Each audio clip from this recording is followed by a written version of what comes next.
And now, stay tuned for the program that is rated tops in popularity for a longer period of time than any other West Coast program in radio history.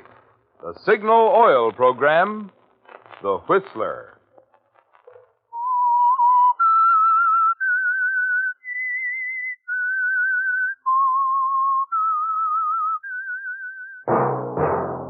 Signal, the famous Go Farther gasoline, invites you to sit back and enjoy another strange story by The Whistler.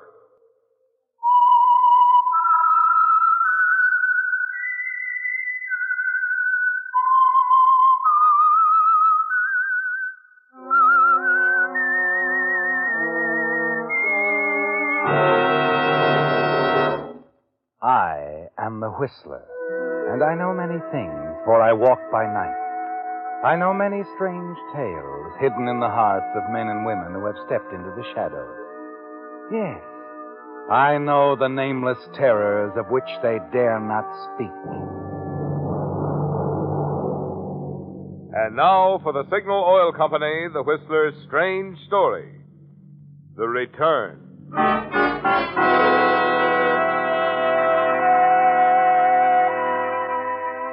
Dr. Sheridan's car screeched to a stop before the heavy stone steps of the wide porch, and the doctor rushed up to the door of the Denton townhouse, clutching his medical kit. There was confusion inside, the servants rushing this way and that, and relatives barking orders, all of them clearing a path to the stairs to permit the doctor to dash hurriedly up towards the big master bedroom where Ellen Denton lay breathing heavily. And then outside the room, there was the awesome state of suspense, worry, fear for Ellen's life. Until at last, Dr. Sheridan stepped out into the hall, nodded reassuringly to Ellen's brother-in-law. You mean she's all right, Doctor? I found her in time. Yes. Yes, you did, but just in time. Oh, thank heaven. I can't tell you how grateful we are that you got here so quickly, Dr. Sheridan. You see, Dr. Granger, our family doctor, is away, and... I'm glad I could make it.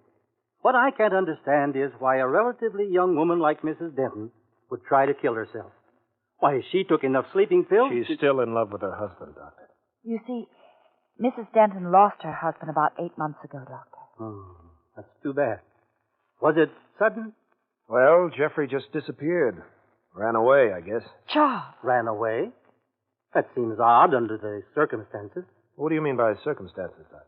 Well, you say Mrs. Denton was deeply in love with her husband, and I understand she's quite wealthy. But it was quite strange. One day last winter, Ellen, Mrs. Denton, that is, drove down from the country with the maid to open up the townhouse here. Jeffrey stayed up at the Denton's estate in Ferrisville. He was supposed to drive down the next day, but no one's heard from him since. I see. Ellen's done everything she could to find him. Told the police all about him, hired private detectives. But so far, she's drawn a blank. It's been terribly hard on Ellen. We've all worried about her and tried to do everything we could for her. And now this overdose of sleeping... Well, you'd better watch Mrs. Denton quite closely for a while. Don't you worry about that, Dr. Sheridan. We'll watch Ellen every minute. You say you're Mrs. Denton's brother-in-law? Yes, that's right. Ellen and my brother Jeffrey were married nearly 15 years ago. Valerie here's my wife. I see. Well, if you need me before Dr. Granger returns... We'll call on you, Doctor, I assure you. And thanks again for coming over so quickly. Now, Valerie, we better go inside. Yes, dear. And be careful what you say to Ellen, won't you, Valerie? Keep her mind off of it. Of course, dear. You lean back on your pillows, don't you, Ellen, and listen as the doctor leaves. And a moment later, Charles and Valerie slip into your room softly, whispering so as not to disturb you. You know the correct thing would be to thank Charles for saving your life. But it doesn't seem the time for correct things, does it? You know, don't you, Charles? I'll be a long time forgiving you for this. I'd never have forgiven myself if I hadn't found you in time, Ellen. Just like him.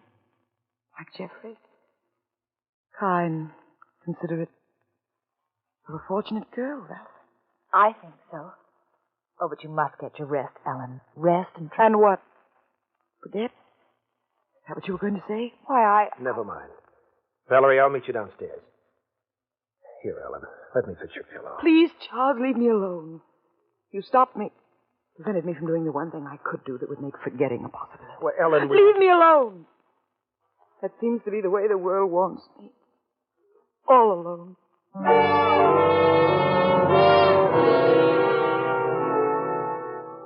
There are hurt looks on their faces as they leave, Ellen. You've never been exactly gentle with them, have you? Perhaps because Charles does remind you so much of Jeffrey. But a week later in the garden, you do your best to appear civil.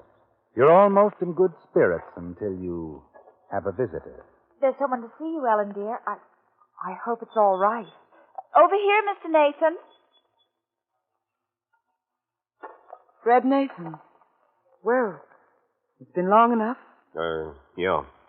Sorry, Mrs. Denton. 3 months, to be exact. 3 months since you assured me that if my husband were alive, you, the finest private investigator in the business, could find him. Well? Well, I haven't, Mrs. Denton, no, but I sort of got sidetracked. A case in Sacramento. It was quite by accident, you see, that I stumbled onto some rather exciting information. Oh? While I was working on the Sacramento job, I ran into somebody. A lady who manages a boarding house. She said that a man answering the description of Jeffrey Denton, your husband, showed up there a short while ago. What? Yeah, she was pretty definite about it. Said he, acted strange, sort of, like maybe an amnesia victim. Right. I can't believe it. Can we see this man? Can we talk to him? He, left the boarding house about a week ago. Oh. But I brought something along. Something he left behind. Let me unwrap it here. Yeah, there we are. What? Why, it's a sport coat. The same kind Jeffrey was wearing the last time we saw him. Yeah, I figured that'd interest Mrs. Denton. Interest? Me?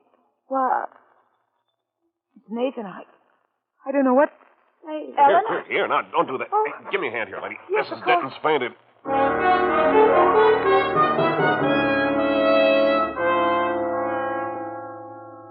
Oh, where? That's all right, Ellen. You're in your room. Mr. Nathan and Valerie, they carried you up. But You fainted. It was the jacket, Jeffrey's sport coat. When Mr. Nathan showed it to us. Oh, yes, I remember now. Valerie, where is Mr. Nathan? I'd like to talk to him. Now, you've had quite enough for one day. We almost have to send for the doctor again. You can see Nathan another time. He'll be back. Yes. Yes, I suppose he will. But isn't it wonderful, Ellen? At least you know now that Jeffrey's alive. Yes. Now I know. Ellen, you just lie back and rest. We'll see you at dinner. Come along, Valerie.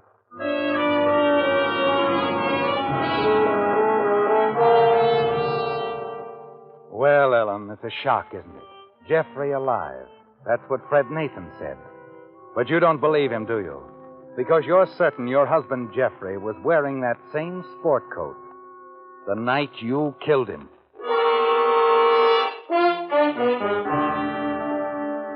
Everything had been going so well, hadn't it, Ellen? Yes. You'd been playing the role of the grief-stricken wife to perfection. The apparent suicide attempt, carefully planned and carried out, was a convincing performance, wasn't it? Just the right touch. But now your private investigator, Fred Nathan, is back. And it's entirely possible he'll ruin everything. You wonder about Fred Nathan and what he's up to. You decide to do a bit of investigating on your own. And the very next day, you drop into the tailor shop where you used to go so often with Jeffrey when he selected his suit materials. Why, yes, Mrs. Denton. Now that you mention it, there was a gentleman in asking for that pattern. Come to think of it, he even mentioned your late husband's name. It's how we found the material. And you made up a sport coat for him? Why, yes. Dreadfully sorry if you object. We never allow duplications, of course, but in this case, with your husband... Never mind. And this man, what was his name? Nathan. Yes, that's the name he gave. Fred Nathan.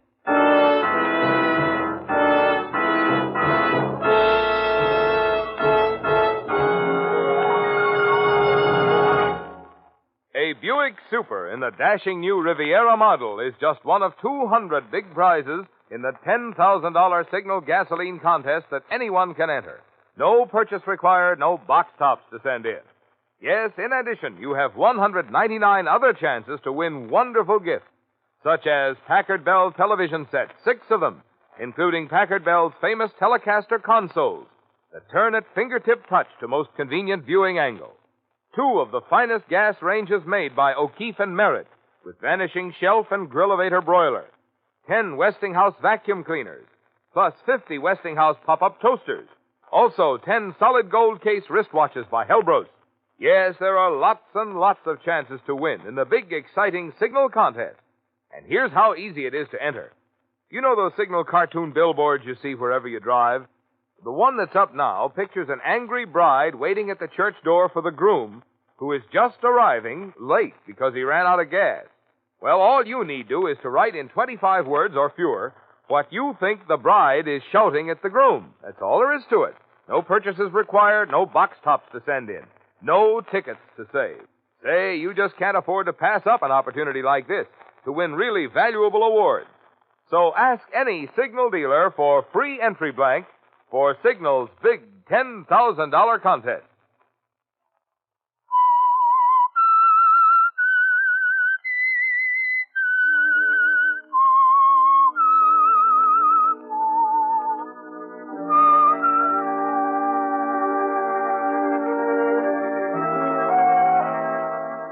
It's a terrible feeling, isn't it, Ellen? And you wonder what Fred Nathan is up to, this private investigator you hired yourself, to make it look as if you were interested in finding your dead husband, Jeffrey. You thought it was a safe move, didn't you, Ellen? Perfectly safe. With Jeffrey buried in the dahlia beds of your country estate nearly 8 months ago. But this Fred Nathan, he's up to something. And you can't understand his approach at all. You wonder if he's trying to trap you. Realize that you must be on your guard as you wait for his next move. And then finally, on a day when you and Valerie are paying a visit to a fashionable dress salon, you receive another shock. Now here, ladies, we see the new off-shoulder drape for summer wear. A smart new design by Bouvet. Oh, it's just wonderful, Leonard. Darling, how perfect. I'll ask our model, Miss Arnold, to pass closer so that you may observe the fine texture of the material. The superior workmanship. Oh, I do love pretty Arnold? material. Arnold? Kitty Arnold? What'd you say, Ellen?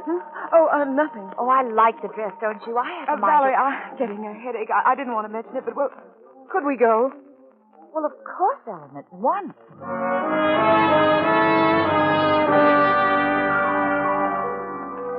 The headache is an excuse, isn't it, Ellen? A lie to get you outside, out of sight of that model, Miss Arnold. Kitty Arnold. She was the girl in the case, wasn't she? The other woman. The reason that you, Ellen Denton, killed your husband in a jealous rage.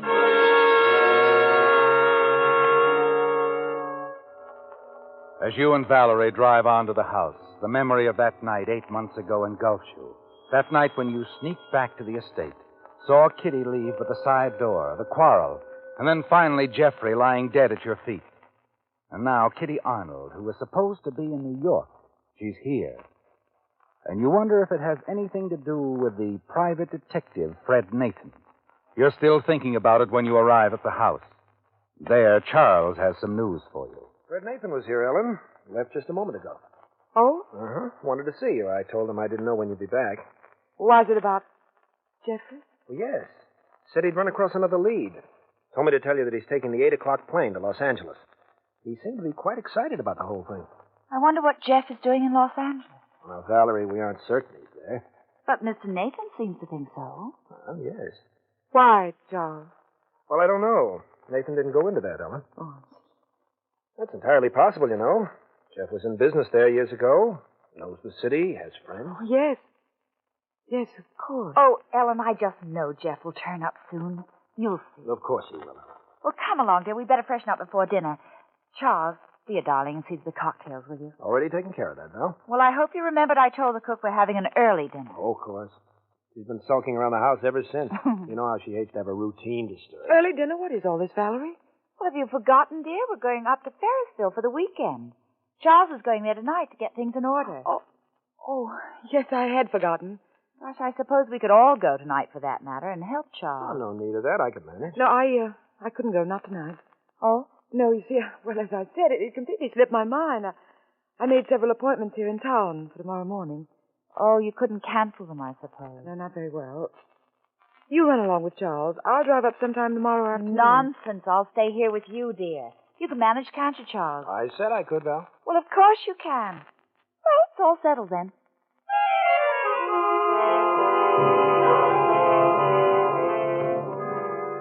You lied to them, didn't you, Ellen? There are no appointments. But you do have a good reason for staying in town overnight, and that reason is Fred Nathan. You've made up your mind to have a talk with him before he goes to Los Angeles and find out, if you can, what he's up to. Dinner over, you hurry up to your room and change your clothes. Before leaving, you decide to call him to make certain he's in. Then, as you pick up the phone... Look, Nathan, I can't talk with you now. Ellen's apt to be down in a minute or so. I just wanted to see how she took the sport coat and the L.A. info, that's all. You're doing the trick. It's just what I wanted. Good. Want me to dig up a few more leads? No, not right away. We've got to move cautiously. She might get onto us, you know. Okay. I get it, Mr. Denton. Well, see you. Oh, and by the way, Nathan, don't forget, I'd rather my wife, Valerie, didn't know about this. It's just between the two of us. Right. Bye.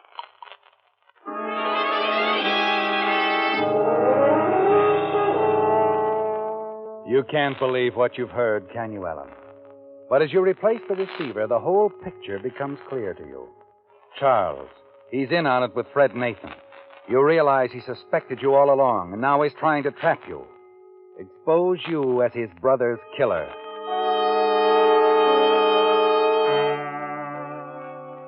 Downstairs again, you find him getting ready to leave for your estate at Ferrisville. Charles, your dear, devoted brother-in-law, always so concerned for your welfare, so anxious to help you during the dark days of your grief. And now you're sure that all the time he's been planning to trick you, reveal you as a murderess. And then suddenly a thought strikes you. Charles never did get along with his brother, and you wonder if perhaps there's something else on his mind besides trying to trap you as his brother's killer. Blackmail, Ellen. That could be it, couldn't it? Charles doesn't really have much money of his own. It would be a perfect opportunity for him to get his hands on your fortune. A little at a time. Penny for your thoughts, Ellen. Oh. I'm about ready to shove off. Station wagon out front, Val? Yes, it is. Everything's already waiting for you. Good. Oh, Charles, you will drive carefully, won't you? Sure. Well, see you ladies tomorrow, Sometime in the afternoon. Bye, dear. Bye. Oh, and Ellen, Yes? don't worry, Now that we have Nathan on the job, I'm sure everything's going to turn out all right. We'll find Jeffrey. Soon. Very soon. I have a feeling.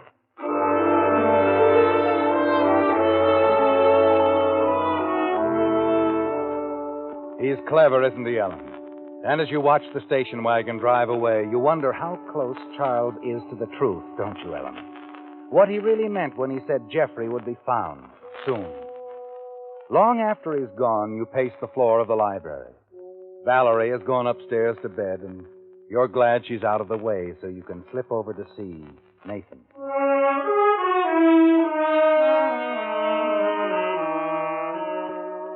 A half hour later, you park your car in front of a small apartment house uptown and hurry upstairs to apartment 304.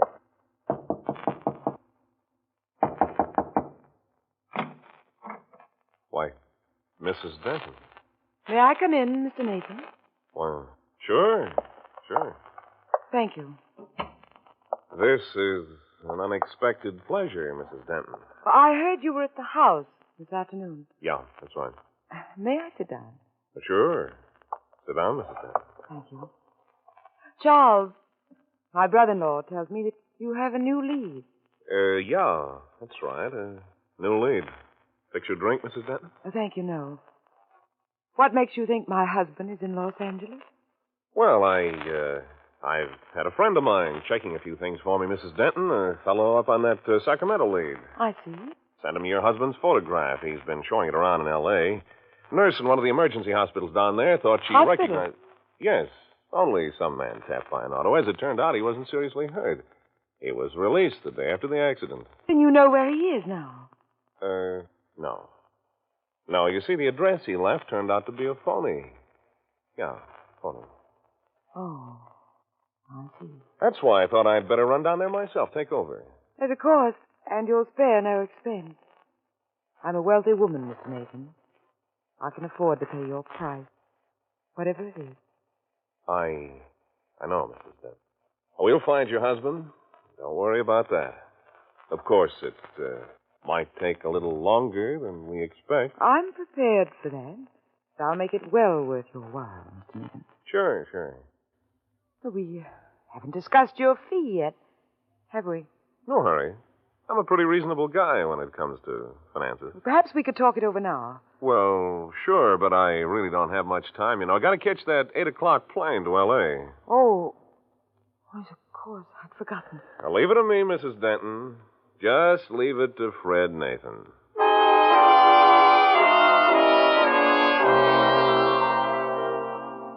He's lying about going to Los Angeles, isn't he, Ellen? Of that you're almost certain.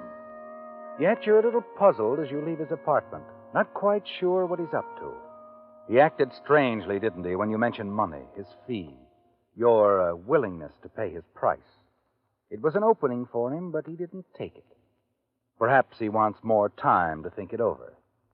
But there was something he said, Ellen, that gave you a good idea of what was on his mind. We'll find your husband. Don't worry about that. Of course, it might take a little longer than we expect. Yes. You're certain now it's blackmail. But it's not going to be called that, not at the beginning. No. The investigation will drag on and on. There will be more fake leads, more trips. And for each, there will be a fee, special expenses. He and Charles could make a good thing of it for years and years, couldn't they? But it isn't going to happen, is it, Ellen? You've made up your mind to that.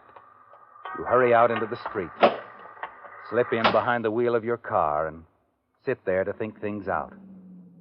Your thoughts are interrupted as you see a cab pull up in front of Nathan's apartment. A moment later, he hurries out of the building, steps inside the cab. As it moves away, you decide to follow.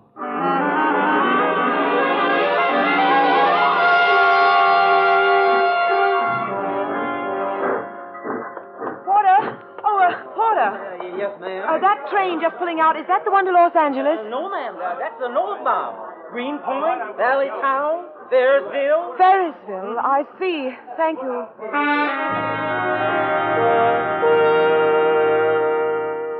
Now you know Fred Nathan lied about going to Los Angeles, don't you, Ellen? He's taking the train to Ferrisville, your estate there. And you wonder why.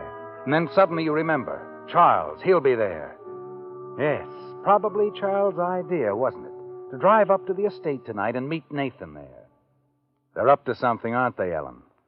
As you drive away from the station and swing onto the highway and race into the night toward Ferrisville, you wonder if they know where Jeffrey is buried.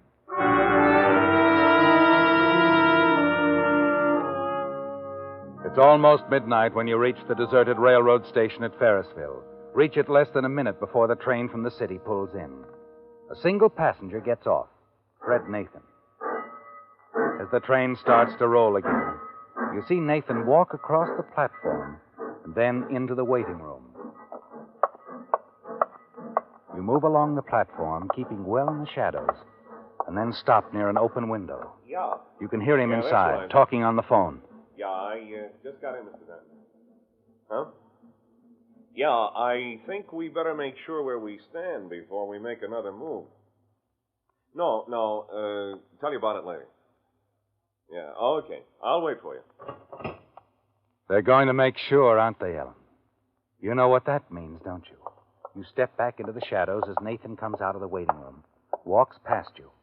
You watch him as he stops at the edge of the platform, lights a cigarette. He glances up the track, the fast-approaching southbound express. You stare at the headlight of the approaching train, coming closer and closer. Then at Nathan on the platform, standing near the tracks, his back toward you. You know just what you have to do. All right, Mr. Nathan, it's your turn.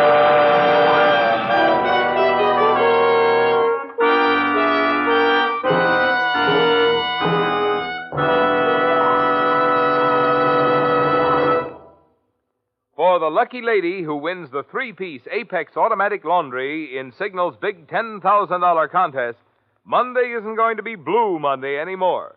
This complete laundry center includes Apex automatic washer, dryer, and ironer. Or maybe what you'd like is the Frigidaire refrigerator or electric range or home freezer. Or one of the 10 Packard Bell radios. Or Halliburton makeup cases filled with Anatole Robbins cosmetics. All of these prizes, remember, will be won by merely writing in 25 words or less what the bride on the Signal gasoline billboard is shouting at the groom. For instance, she might be saying, "No, I won't help push the car." Maybe the next time you'll know enough to use Signal Go Farther gasoline. Winners will be selected on the basis of originality and humor, aptness and suitability in advertising Signal products. Your chances of winning are good, because only entries mailed on official entry blanks from the Signal states, California, Oregon, Washington, Idaho, Nevada, and Arizona, are eligible to win.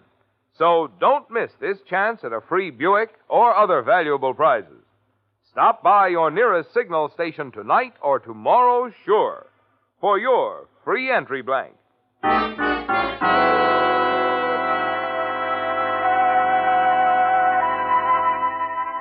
The railroad station at Ferrisville was no longer deserted. Curious passengers from the southbound express milled about the platform, talked excitedly about the tragedy which had just occurred. A few of the more curious had wandered inside the waiting room, where Police Lieutenant Ansley listened to a witness tell his story. I tell you, Lieutenant, I could swear she was trying to push me right into the path of that train. What do you think of that, Mr. Denton? It's utterly ridiculous, Nathan, and you know it. Okay. All I know is I'm standing there when I hear somebody come up behind me. I turn and she goes right past, falls off the platform, right in front of that train. It couldn't have been anything but an accident, I tell you. Why in the world would Ellen want to push you in front of that train? Why would she want to kill you, Nathan? I don't know. She acted kind of funny at my apartment tonight. That's why I came down to see her. I got the idea she knew what we were up to. I figured we'd better make sure before we made another move. And, just what were you up to, Mr. Nathan? Perhaps I'd better explain, Lieutenant. You see, my brother Jeffrey, her husband, disappeared about 8 months ago. Poor Ellen took it very hard, went all to pieces. Even tried suicide. Is that so? My wife and I had the devil's own time after that, keeping our eye on her. We were afraid she'd try it again unless... Well, that's when I got the idea to hire Mr. Nathan. To do what? I hired Mr. Nathan to pretend to dig up some information on Jeffrey. His whereabouts, things like that. Faked, of course. I see. We did it for Ellen's sake, Lieutenant. To give her something to live for. Some hope that Jeffrey was alive. Poor girl. She was so certain that her husband was dead. Well, maybe she was right. If she was, they're together again now.